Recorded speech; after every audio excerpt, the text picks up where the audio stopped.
Now, in viewing the information that was in the New York Times article from May 23rd of 1989, the fingering of a BND individual working for the PFLP is consistent with the hypothesis presented in December of 1988. Again, the December surprise hypothesis. And I think an examination of some of the historical background here will give us more of an understanding of how these things can come to pass. Now, again, even though the stated rationale, the official rationale behind using Marwan Kresat as an informant is to use Marwan Kresat basically in a counter-terror capacity, there are indications from past BND activities that people who are involved in counter-terror activities are very frequently involved in the very terrorist activities that they are supposed to be working against. We took a look in Radio Free America 22 at Hans Langemann, who worked for the BND, and Hans Langemann was the director of security for the 1972 Summer Olympics in Munich, Germany, where the Israeli athletes were killed. We took a look at Middle Eastern terrorist connections to that particular event, or the Middle Eastern organizations connected to that event, and their connection in turn to residual Third Reich elements and the Galen contingent to the Middle East that we're going to be looking at under Skorzeny. But again, the BND agent, the BND security person who was in charge of the Munich Olympics, Hans Langemann, worked with Hans Kolmar, head of the Bundeskriminalamt. That is the West German Federal Police, the equivalent of our FBI. Supposedly they were putting together a group to infiltrate terrorist organizations in and around Germany, but in fact it appears that that group was in fact setting off terrorist bombs, and they may very well have been functioning as agents provocateurs, as people who are setting up an incident in order to justify the reaction to that incident. But again, looking at Marwan Kresat and his PFLP General Command and BND connections, it is suggestive of the hypothesis that I presented in the December surprise. Now we're going to be taking a look at some information from the book Unhealed Wounds by Erna Paris, and this is going to deal with the background to not only some of the key elements of Middle Eastern terrorism, but we're also going to take a look at Third Reich influence on Middle Eastern terrorism and a fellow named Francois Genoud, last name capital Genoud. Now again, this information is coming from a book called Unhealed Wounds. That's authored by a woman named Erna Paris, last name Paris. It was published by the Grove Press and copyright in softcover 1985. And in Unhealed Wounds by Erna Paris, there is a good discussion of the fascist third position, a good discussion of Third Reich influence on Middle Eastern terrorism, and a good discussion of the involvement of the PFLP, the Popular Front for the Liberation of Palestine, the organization that Marwan Kresat was involved with this very same milieu. And that's what we're going to be looking at right now. Now we're going to begin by reading a long section about Francois Genoud and his history. And again, Genoud here is the key individual. Genoud basically is the link between the past and the present. And we're going to be taking a look at a long section here, or several pages, of Erna Paris's Unhealed Wounds about Francois Genoud. Now the main focus of this particular book is the career of Klaus Barbie, the SS man, the Gestapo chief for Lyon, France during World War II, the Butcher of Lyon, who went to work as an intelligence agent for the United States at the end of World War II. We've taken a look at Klaus Barbie at considerable length in various archive shows. But in this particular book, Erna Paris goes into the post-World War II Nazi underground and its influence on Middle Eastern terrorism and the fascist third position in particular. Now again, Francois Genoud is the link between the past and the present. He is a thread that goes from the days of the Third Reich all the way up to the present and continues to be a main player on the international scene. Of Francois Genoud and his history, Erna Paris writes as follows. Back in Switzerland, Genoud made contact with Georges Outramar, head of the Swiss fascist party L'Union Nationale. According to his own account, however, Genoud preferred the pro-Nazi Front National, which he joined in 1934. Wait a second. Excuse me. I started a little too far in here. I'm going to backtrack a little bit and begin. I misread my own notations, of the history of François Jeannot. Now, in particular, you're going to hear here an individual named Jacques Vergès, last name Verges. Jacques Vergès was hired by François Jeannot, or apparently by François Jeannot, to become Klaus Barbie's counsel. He also was an individual who works with Jeannot in defending Middle Eastern terrorists. So again, jumping back here, were the two names that we want to focus on, Jacques Vergès and François Jeannot. It was June 15, 1983. Jacques Vergès had become Klaus Barbie's sole legal counsel. Vergès merely smiled mysteriously when asked who was paying his fees and his expenses for trips to faraway places like La Paz, Bolivia, to collect evidence and interview witnesses. François Jeannot, on the other hand, was slightly less reticent. In an interview with Stern magazine, he said that he would neither confirm nor deny his involvement in the Barbie affair, adding that, quote, "Everyone has his hobbies," unquote. Among Vergès' acquaintances, however, the answer seemed evident. "If Jacques needs money these days, he has only to go to Switzerland," confided a friend. It has long been known in various European circles that, quote, "a Swiss citizen who lives in Lausanne," unquote, has managed the Nazi treasury since the fall of the Third Reich. The money, most of which was stolen from European Jews, was deposited in numbered bank accounts through a clandestine club of former SS officers called Die Spinne, or the Spider, the successor to the Odessa organization. In March of 1965, Le Monde indirectly identified this individual as François Jeannot. In 1969, the Centre d'Information et de Documentation Moyen-Orient in Brussels confirmed the identification. François Jeannot personifies a hybrid of ultra-left and neo-Nazi extremism that first appeared on the international scene after the last war. One might even say he created the type, along with a handful of others. By the way, this aforementioned here, and I'm going to repeat the last sentence, this is basically the fascist third position. François Jeannot personifies a hybrid of ultra-left and neo-Nazi extremism that first appeared on the international scene after the last war. One might even say he created the type along with a handful of others. His Nazism came first. Jeannot was born in Lausanne in 1915 into a bourgeois family that appreciated law and order, unquote.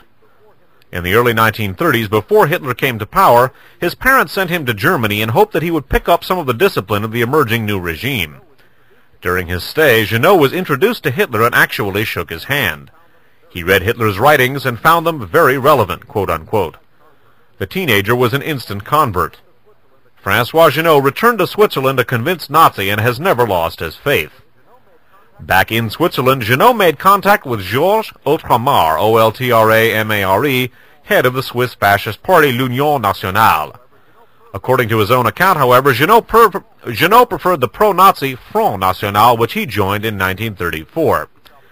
In 1936, he traveled to Palestine, where he met an individual who, like himself, would eventually combine the presumably polar opposites of fascism and extreme left-wing nationalism. Haj Amin al-Husseini was the ex-Grand Mufti of Jerusalem, and he was to become one of Jeannot's links to the Arab world. The Jeannot-Haj Amin al-Husseini link, very important here. In 1940, the military attaché at the French embassy in Bern, Switzerland, noted that Jeannot was involved in disseminating anti-French propaganda. Also around this time, Jeannot was contacted by an agent of the Abwehr for work in the German intelligence service, and during the course of the year, he disappeared from Switzerland to travel through Germany, Czechoslovakia, Hungary, and Belgium. During this period, and immediately following the end of the war, Jeannot made the acquaintance of several extremely prominent Nazis, including SS General Karl Wolff, W-O-L-F-F. Wolff was Himmler's personal adjutant as far back as 1933, and in 1939 he became Hitler's liaison officer in the Führer's headquarters. In 1943, Wolff was Supreme SS and police leader in the Italian campaign, and it was he who negotiated surrender on April 29, 1945. He was also part of Hitler's plan, later abandoned, to kidnap Pope Pius XII in September of 1943 after the fall of Mussolini with a special regiment of 2,000 men. Wolff was a consummate Nazi. According to a document submitted to the court at Nuremberg in 1946, he had greeted, quote, with particular joy, unquote, the information that, again quoting, For 2 weeks now, a train has been carrying every day 5,000 members of the chosen people from Warsaw to the killing center of Treblinka, unquote. In 1984, just before his death at the age of 84, Wulff gave an interview to a Swiss journalist in which he spoke of how much former Nazis everywhere owed to François Genoux. That last sentence again. In 1984, just before his death at the age of 84, Wulff gave an interview to a Swiss journalist in which he spoke of how much former Nazis everywhere owed to François Genoux. After the war, while they were in prison or in hiding, Genoux acted as an intermediary, Wulff said. In particular, he was involved in bringing aid to German soldiers and officers who were being held in French prisons. Genoux claims that he was not involved in helping Nazis escape from Europe, but only, quote, because the occasion did not present itself, unquote. I would interject, take that with a generous grain of salt. On another occasion, he explained himself further, this time with regard to Klaus Barbie. Quote, I did not help Mr. Barbie escape, unquote, he declared. It would not have been a dishonor to help National Socialists flee, but as it happens, I did not, unquote. As part of his ongoing commitment to the ideology of the Third Reich, Genoux became a publisher of important Nazi materials. He holds all posthumous rights to the writings of Hitler, Martin Bormann, and the Nazi propaganda minister Joseph Goebbels, according to a financial agreement concluded with members of all three families in 1945 and 6. In 1952, representing himself as an agent of the Hitler family, Genoux brought charges against a Paris publishing house that had produced Bormann's account of Hitler's conversations without his permission, and won. And in 1956, a court in Cologne agreed that he owned the rights to the posthumous works of Goebbels, causing a scandal among people who claimed that the royalties from such writings ought to be in the public domain to compensate Hitler's victims. In 1973, Genoux sold the rights to the Goebbels diary, a 16,000-page manuscript with a Baroque history of its own, to Albrecht Naus, K-N-A-U-S, the director of Hoffmann und Kamp Verlag, a Hamburg publishing house, and in 1981 Naus, who by then had his own publishing house in Hamburg, brought out Hitler's Political Testament as purportedly dictated to Martin Bormann. The preface to the book explained that Genoux had acquired the document in 1946 at the time of the Nuremberg trials. It seems that ex-SS Captain Hans Reichenberg, who had the document, went to the Nuremberg trials to act as an advisor for the defense. There, through his former superior, General Hermann Ramke, he met François Genoux, a friend of Ramke, R-A-M-C-K-E. During the course of developing friendship, he confided to Genoux his photocopies of 18 chapters of the book. By 1955, Genoux' second career as advisor, researcher, and banker to the cause of Arab nationalism had begun. One of the keys to that seemingly unlikely transition can be found in Hitler's Political Testament. In the preface, Genoux explained that he planned to have the book translated into Arabic and Swahili because, in the body of the text, Hitler invited the people of the Third World to carry on the work of the 1,000-year Reich. In 1955, Genoux was in Tangiers, one of the ports where Nazis seeking to escape European justice took refuge. He was also frequently in Cairo, where he worked in the Egyptian intelligence service under Nasser. Cairo under Nasser had become the center of the Pan-Arab movement since 1945. These were important years, the years in which Nazism and the developing ultra-left began to merge, and François Genoux was at the center of events. With his friend Hans Reichenberg, who also had discovered a new outlet for his career in the Arab world, Genoux created an import-export company called Arabo-Africa. The business was primarily a cover for the export of anti-Semitic and anti-Israeli propaganda and the delivery of weapons to the Algerian FLN movement. Genoux made financial investments for various friends, Reichenberg and Dr. Hjalmar Schacht, Hitler's finance minister, among them. Genoux also renewed his friendship with Karl Wulff, who had found his way to Nasser's Egypt. Cairo in the 90s was paradise for Nazis with nowhere to go and nowhere to apply their carefully honed talents. In the emerging world of Arab nationalism, they found a new outlet for their profound anti-Semitism and their propaganda skills. It was in this milieu that François Genoux first met the 9 leaders of the nascent Algerian insurrection: Ahmed Ben Bella, Ahmed Kider, K-H-I-D-E-R, Ait Ahmet, Mohammed Boudiaf, B-O-U-D-I-A-F, and their colleagues had formed the Provisional Government of Algeria. Jeannot's skills as a financier made him infinitely valuable, and before the end of the decade he had established bank accounts in Switzerland on behalf of the North African Liberation Armies of Morocco, Tunisia, and Algeria. The system he used involved multiple signatures, just like the system that was already in use for the secret Nazi funds. So before proceeding here with Erna Paris's account, let's take some time to review the central points of this particular passage. Now again, Francois Genoud, G-E-N-O-U-D, is a Swiss Nazi. He was a Swiss national who became an admirer of Hitler and a follower of Hitler. He works for the Third Reich in an intelligence capacity. In the mid-1930s, he hooks up with Haj Amin al-Husseini, the former Grand Mufti of Jerusalem, who, as we looked at in Radio Free America program number 22, worked for the SS and became a key player in the post-World War II Palestinian terrorist movement, as well as the Palestinian national movement in general. Now, again, the association between Genoud and Haj Amin al-Husseini goes up through the years, and it breaches basically the pre-World War II, World War II, and post-World War II periods. It goes all throughout there, and that association was one of the key elements in helping to shape post-World War II terrorism.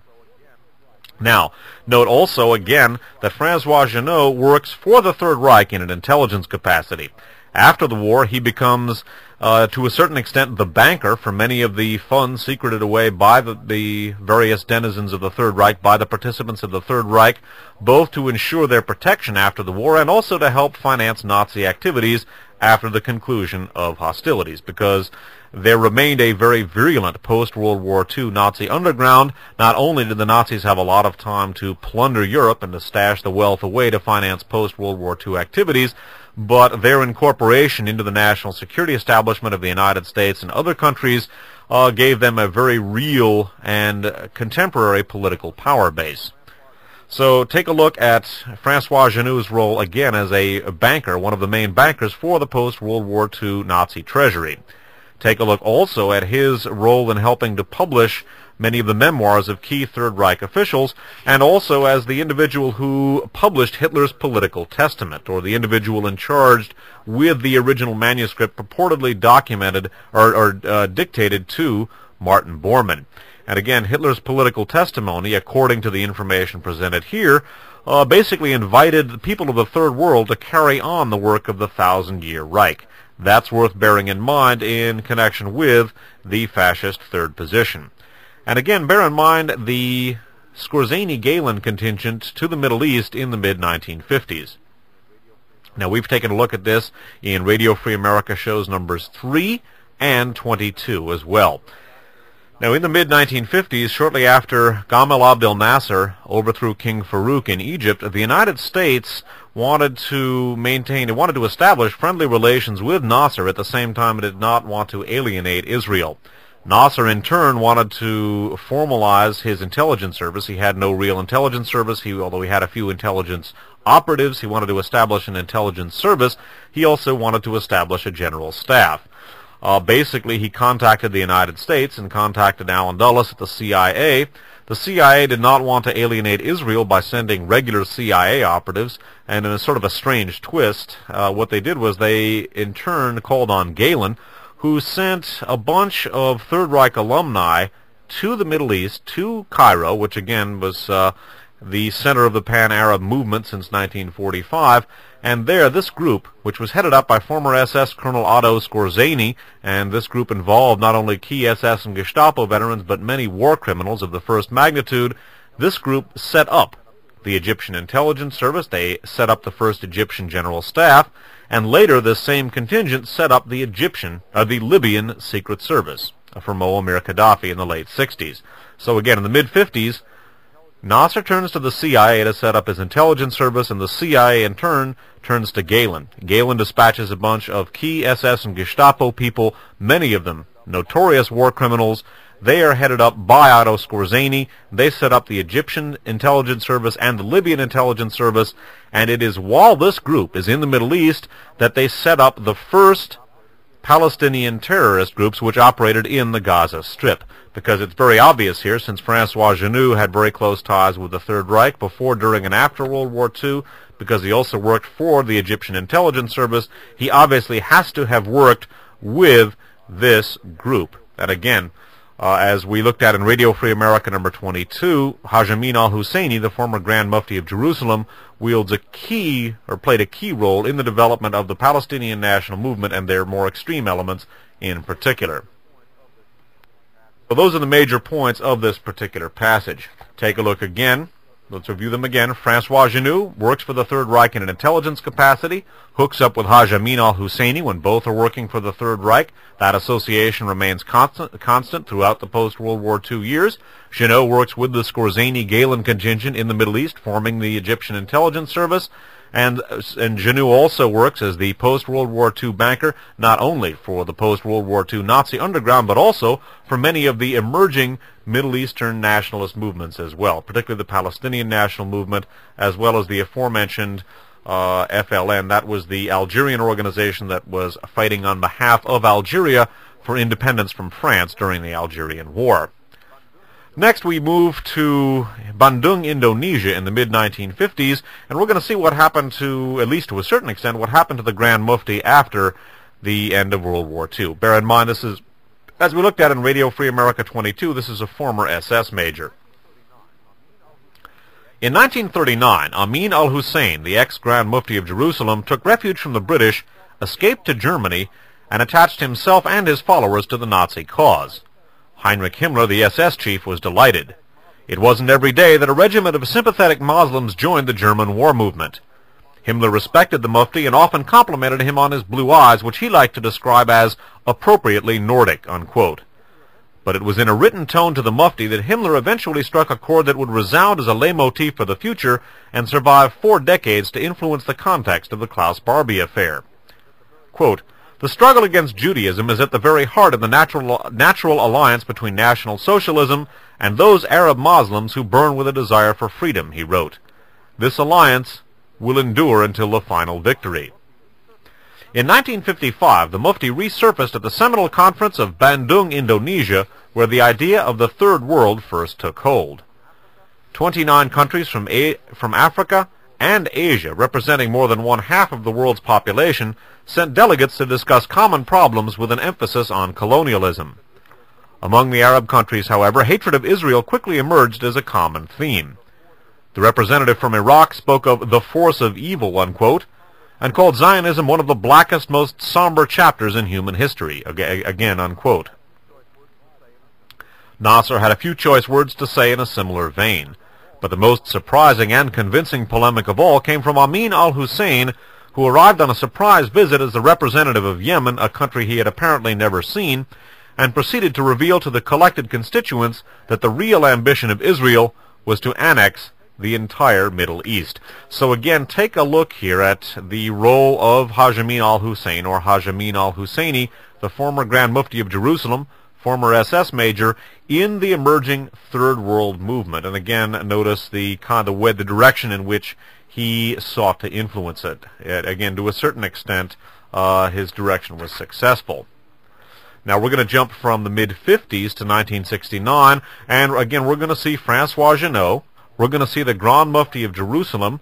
We're going to see Third Reich alumni of the type that Otto Skorzeny was able to group together in the Middle East in the mid-1950s. And we're going to see this group beginning to combine with European neo-fascists, Italian and German fascists primarily, but European neo-fascists, some French as well, and they are in turn combining with Middle Eastern terrorist groups in order to represent what was later to become formally named the fascist third position.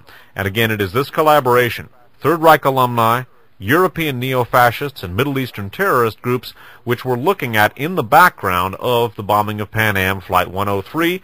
We're seeing evidentiary tributaries running in the directions both of the PFLP and the BND. And we're going to take a look here at where the PFLP, and again, for those people who may have forgotten, it is the Popular Front for the Liberation of Palestine General Command that is being viewed as the most probable, as the agent of the bombing of PanAm Flight 103. As we're going to see, this group is very closely affiliated with Third Reich elements after the end of World War II.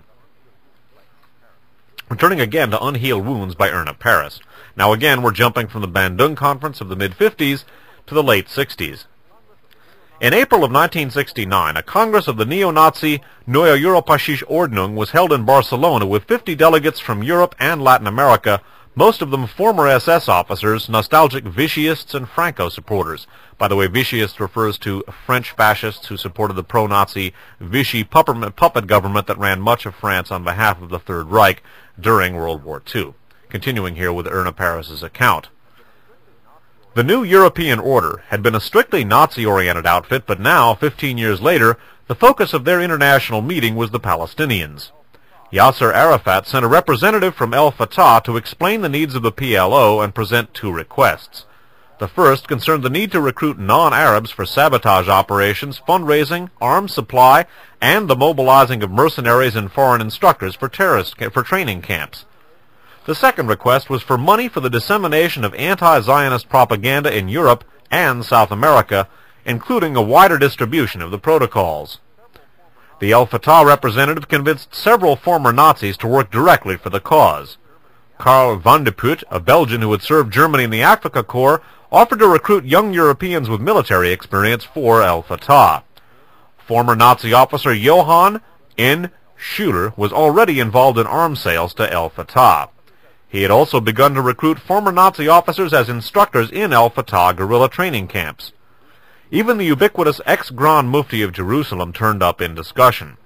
It was announced that he had recently formed a new unit of sabotage. Again, that last sentence again. Even the ubiquitous ex-Grand Mufti of Jerusalem turned up in discussion.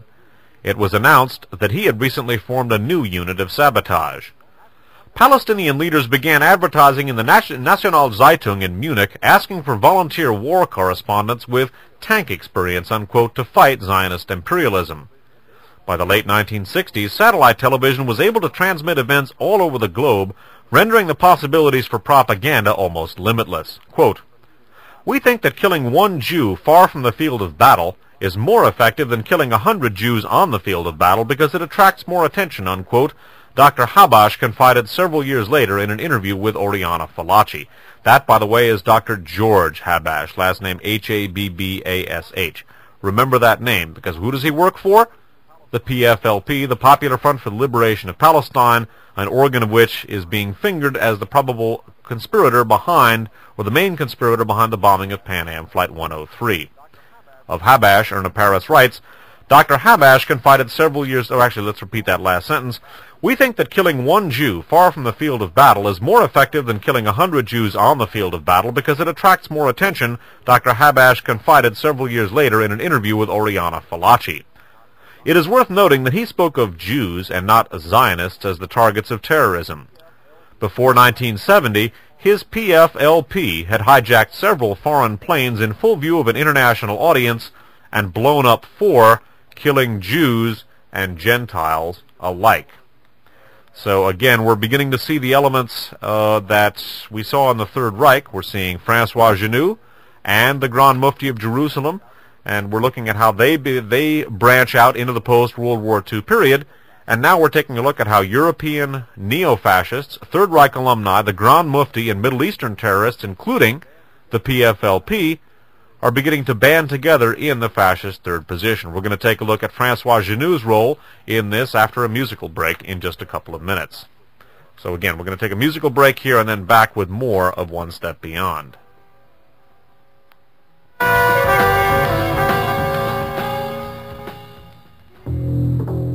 And good evening. Welcome back once again to One Step Beyond. We're updating the December surprise, and we're going to proceed with information from Unhealed Wounds by Erna Paris. We've been tracing the career of Francois Genoux, a Swiss Nazi who worked for the Third Reich on behalf or in an intelligence capacity. We're looking at his association with Haj Amin al-Husseini, ex-Grand Mufti of Jerusalem. We're following them both into the post-World War II period, and we're following in particular their role in helping to develop elements of Third World political activism into the fascist third position. And in particular, we're taking a look at the influence of the fascist third position of Francois Genoux and company on Middle Eastern terrorism, because it is the PFLP, the Popular Front for the Liberation of Palestine, an element of that being fingered as the culprit behind the bombing of PanAm Flight 103. As we've seen, a person working on behalf of BND, who was arrested and then later released, is being fingered as the probable person who put together this particular bomb that blew up PanAm Flight 103. As we're going to see, the PFLP is inextricably linked with the post-World War II Nazi milieu, which intersects also with reactionary elements of our national security establishment. We're going to proceed now, again, with our look at the development of the fascist third position. And again, we've taken a look now at, in the late 1960s, we're seeing Third Reich alumni, Middle Eastern terrorists, and European neo-fascists combining into the fascist third position. We're going to take a look now at how not only the PFLP, but also the Mufti of Jerusalem fits into this particular situation. Resuming again with the information that, resuming again where we we are going to pick up again where we left off before. That's what I meant to say. Speaking now of the involvement of Jacques Vergès with the PFLP and with the Nazi milieu and the terrorist milieu that we have been looking at and are looking at here. Again, from Unhealed Wounds by Irna Paris. Given his passionate involvement with the cause of Arab nationalism, no one was particularly surprised to see Jacques Vergès resurface in 1965 as defense lawyer for Mohammed Hajjazi, Haggazzi, one of the first al-Fatah terrorists apprehended in Israel.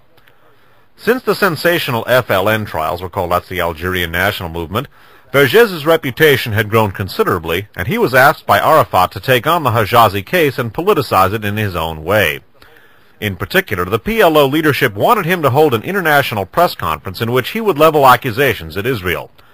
Vergès agreed with some reservations, warning the PLO that he would be expelled from Israel if he followed such instructions. The leadership insisted. Nonetheless, Vergès gave his speech and he was expelled from Israel as expected. One day the following year, while idly flicking through a newspaper, Vergès happened to notice that the Hajjazi trial was about to open the next day in Israel. Never one knowingly to miss out on the action or to let an opportunity for propaganda slip by, Vergès informed two people that he was leaving immediately for Israel, a reporter from Le Monde and the information officer from the Israeli embassy. "But you can't go there," shouted the information officer. "I'll take responsibility for that," replied Vergès. "You take responsibility for arresting me," unquote. Vergès was greeted by a police officer on his arrival at Tel Aviv airport and taken to a hotel for the night before being dispatched back to Paris. His every act was political, if not childish. He ordered a meat meal with milk to insult the Israelis whom he supposed were kosher in their eating habits. He insisted on having a bottle of Evian mineral water to remind those watching him of the Evian agreement between France and Algeria. A reporter from Haaretz stood under his window and called out, "A déclaration, Maître Vergès." Vergès just happened to have a declaration prepared in which he attacked the State of Israel. He threw it out the window. The following morning in the airplane, the stewardess showed him the latest issue of Haaretz. Quote, "And that is how Hajjazi learned about the PLO position on his trial," Vergès later recounted. Such abrupt comings and goings compelled a spokesman for the Israeli embassy in Paris to provide an explanation. Monsieur Vergès was more interested in propaganda than the defense of his client. In public declarations, he permitted himself to deny the existence of Israel and to defame the judiciary of our country, explained a spokesman. The propaganda mission, however, had been a resounding success. In December of 1968 and February of 1969, PFLP, Popular Front for the Liberation of Palestine terrorists, hijacked El Al planes in Athens and Zurich, respectively, and at their subsequent trial in Winterthur, Switzerland, they chose Jacques Vergès as their legal counsel. Although he was once again refused permission to participate, Vergès went anyway as an outsider. Vergès went anyway as an advisor, Also present as an advisor, quote-unquote, was François Genoux. Those last couple of sentences again, because here formally we're seeing Vergès, we're seeing François Genoux and the PFLP, the group fingered in the PanAm Flight 103 bombing, working together. In December of 1968 and February of 1969, PFLP terrorists hijacked El Al planes in Athens and Zurich, respectively, and at their subsequent trial in Winterthur, Switzerland, they chose Jacques Vergès as their legal counsel. Although he was once again refused permission to participate, Vergès went anyway as an advisor. Also present as an advisor was François Genoux. The possibilities for propaganda at the Winterthur trial were too important to be left to amateurs. There were international press conferences, and an anti-Zionist brochure called the White Book was widely circulated. The defense was paid by the Banque Commerciale Arabe, which had by then adopted the Palestinians primarily on the recommendation of Ali Hassan Salameh, otherwise known as Abu Hassan, the leader of the Black September terrorist cell that was later responsible for the murder of Israeli athletes at the 1972 Munich Olympics. Abu Hassan lived in Switzerland, where he had established an easy friendship with François Genoux. Interrupting here briefly, of course, in Radio Free America 22, we looked at Ali Hassan Salameh, not only his activities vis-a-vis the 72 Olympics, his work on behalf of the CIA, and the link-ups between his father and the Third Reich and Haj Amin al-Husseini. Worth noting here that Ali Hassan Salameh also on very good terms with François Genoux. Continuing here. In 1982, Genoux publicly acknowledged his deep involvement with al-Fatah. In fact, he had long looked after their European operations from every point of view. He gave advice regarding the investment of huge amounts of money donated to the cause, not least from Colonel Muammar Gaddafi, who contributed $50 million to the PLO after the Munich assassinations. He provided legal counsel for Fatah men who needed help in Switzerland and underwrote other costs, including at least a partial subsidizing of a multinational terrorist organization that had set up shop in Paris, first under the leadership of Mohammed Boudia, who was murdered by the Israeli Secret Service in 1973, then under Carlos the Jackal. He was, in his own words, quote, an economic counselor with a special interest in the development problems of the Third World, unquote.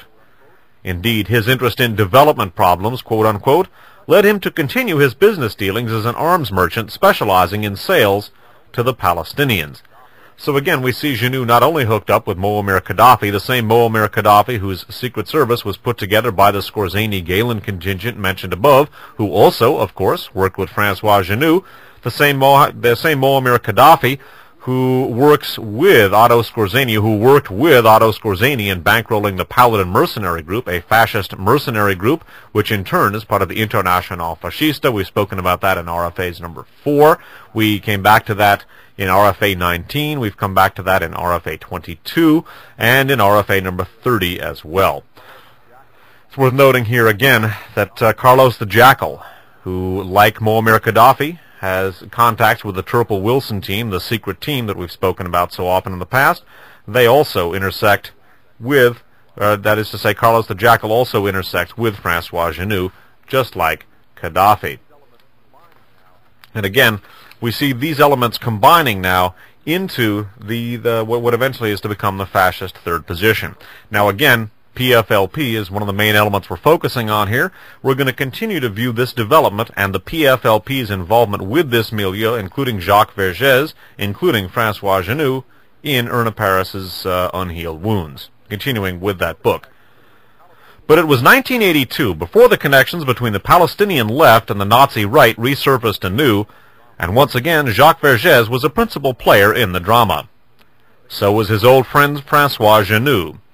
The case concerned the Paris trial of two terrorists known as the Friends of Carlos, quote-unquote. Bruno Breguet, B-R-E-G-U-E-T, a 12-year veteran of pro-Palestinian terrorist action, and Magdalena Kopp, formerly of the Baader-Meinhof band, had been intercepted by the Paris police while carrying grenades and guns and 4 kilos of explosives in a borrowed car that was parked just off the Champs-Élysées. Jacques Vergès was their lawyer and public apologist. Bruno Breguet had been on the terror circuit for more than a decade. In 1970, at the age of 20, the young Swiss had been sent by George Habash, again, that's from PFLP, the young Swiss had been sent by George Habash to plant a bomb in the Israeli port of Haifa. He was caught with dynamite on his person and jailed in Israel. But the most intriguing fact about the young left-wing revolutionary was that he became a protege of his fellow countryman François Genoux, a Nazi. Genoux later acknowledged his relationship with the PFLP. He corrected a journalist who had written he had no connection, quote-unquote, by saying he had no particular connection, quote-unquote, but had met Habash 1 or 2 times, again, quote-unquote.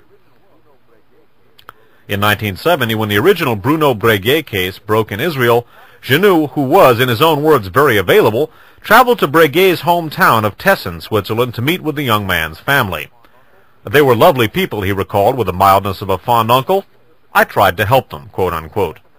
Help consisted once again of advice and the recommendation of a young lawyer who later became Genoux' son-in-law. Again quoting, I was quite taken by the youth of this fellow citizen who had participated in this affair a little bit like a Boy Scout. At a time when so many young people didn't care about anything at all, he set off to do something interesting, recalled Genoux. According to Le Monde, Genoux paid for Breguet's legal costs and set up a support committee on his behalf. Given his relationship as a banker to the FLN and his connections with El Fatah and the PFLP, providing such financing was perfectly consistent behavior for Genoux. And again, note the PFLP involvement here with Genoux and company. Breguet was sentenced to 15 years in prison in Israel, but released after 7 following a vigorous publicity and lobbying campaign conducted by the Breguet Support Committee. His first free act was to visit Lausanne to thank his benefactor. Genoux is vague about their subsequent relationship. I've seen him a few times since his release from prison. Sometimes he sends me a postcard, he allowed. Bruno Breguet resumed his activities. By the late 1970s, he too was involved in assisting the PLO in Europe through the Carlos Network. When the Breguet cop case came to trial in 1982, it was widely believed that François Genoux had once again paid Breguet's legal costs with money that had, after all, been earmarked for aid to the Palestinian cause. Breguet was a member of the PFLP, the Popular Front for the Liberation of Palestine, and Genoux was a longtime supporter of the same organization. Breguet had also lived in Berlin for a period during the 1970s where he had easy access to the neo-Nazi groups that were dear to the heart of his benefactor. 10 years later, it became evident that Bruno Breguet and Magdalena Kopp worked in the same network. In February of 1982, Carlos sent a letter to the French embassy in The Hague demanding the release of Breguet and Kopp. You have arrested members of my organization, he wrote by way of information. Carlos gave the French government 1 month to accede to his request, but the letter was leaked to the press, and naturally the government refused. There was no hard evidence to connect the events, but 4 days after the deadline expired, a bomb exploded on the Paris-Toulouse train, killing 5 people. The following day, the French Cultural Center in Beirut was damaged. On April 15th, a French military officer and his pregnant wife were shot at point-blank range when they opened the door to their apartment in Beirut. On April 18th, 2 bombs exploded simultaneously in Vienna, one at the Air France head office, the other in the garden of the French embassy. So again, here we're seeing François Genoux, and remember, he goes all the way back along with Haj Amin al-Husseini, an affiliate of the Third Reich before even World War II.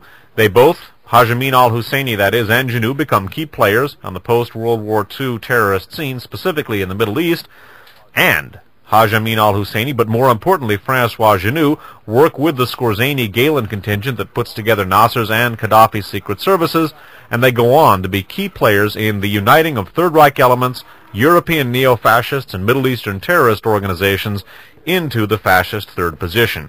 And it is, of course, with elements of this Middle Eastern terrorist milieu that the Turple Wilson group, the secret team that we looked at in Radio Free America shows 4, 22, and 30, that it was with this group that they worked. And again, recall that George Bush, head of the CIA when the Turple Wilson group involving Messrs. Shackley and Kleins goes over to work with Gaddafi. And as we looked at in Radio Free America shows 4 and 22, that group was an official U.S. government mission. It was not an it was not basically a private mission at all. It was, as Ed Wilson claimed, an official U.S. government operation, in spite of disclaimers to the contrary.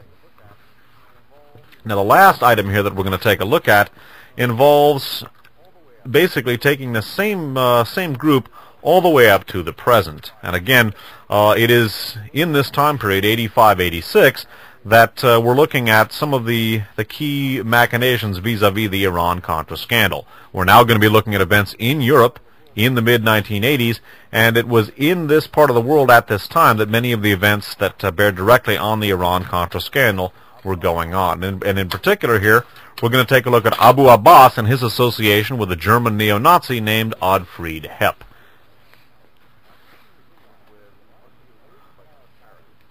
Continuing with Unhealed Wounds by Irna Paris. By 1985, the alliance of the old-style fascist right and the new-style revolutionary left had become more visible. The seeds of Nasser's Cairo in the 1950s and the 1969 meeting of the New European Order in Madrid were bearing fruit. Recall, we've taken a look at both of those meetings earlier in the broadcast. In 1985, one of the left-wing Armenian terrorists defended by Jacques Vergès was found to be carrying a German passport that had been stolen by the neo-Nazi Hoffmann Group and distributed in a PFLP training camp in Lebanon. And in April of 1985, an important double arrest in Paris netted Ottfried Hepp, H-E-P-P, the last member at large of the same Hoffmann organization in the company of a Tunisian member of the Palestine Liberation Front. Hepp was suspected of having planned and or participated in the anti-Semitic attack on Goldenberg's restaurant in Paris in 1982. Hepp, however, claimed to be a member in good standing of the Palestine Liberation Front Abu Abbas branch with its base in Tunis.